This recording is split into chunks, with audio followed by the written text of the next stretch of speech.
What about elevating the surround speakers? Is it still recommended or outdated?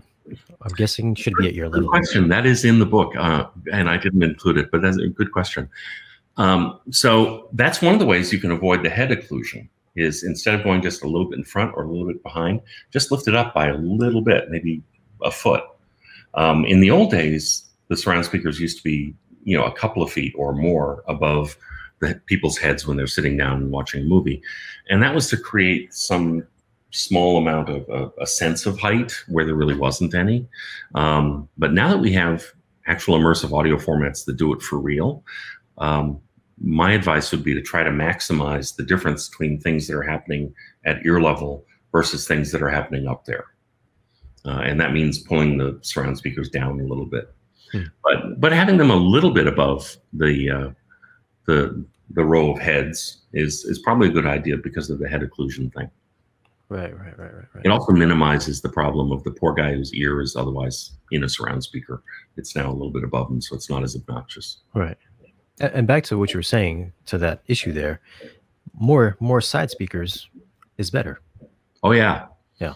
Yeah, and especially when you're talking about more than a single row of seating, you really, if you have 2 rows of seats, you really ought to have 2 pairs of discrete surround channels if you can swing it.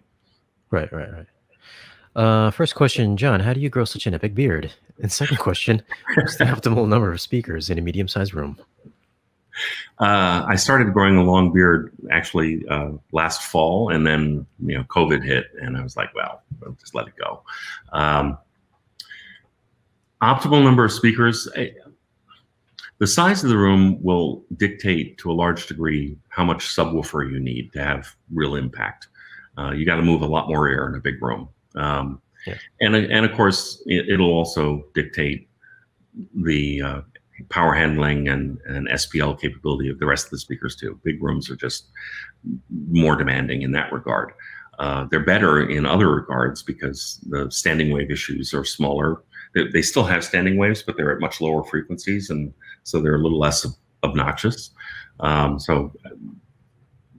But in terms of speakers, my recommendation for the number of speakers has a lot more to do with how many rows of seating you have than with how big the room is. If you had a really big room, but you're the only person listening, you could get away with 7.1.4, and everything would have to be tuned really carefully. But when it's tuned up, 7.1.4 can sound great for the guy who's in just the right spot, magic seat. But yeah, if you have 2 rows of seating, a couple of pairs of surrounds, 3 rows of seating, 3 pairs of surrounds. And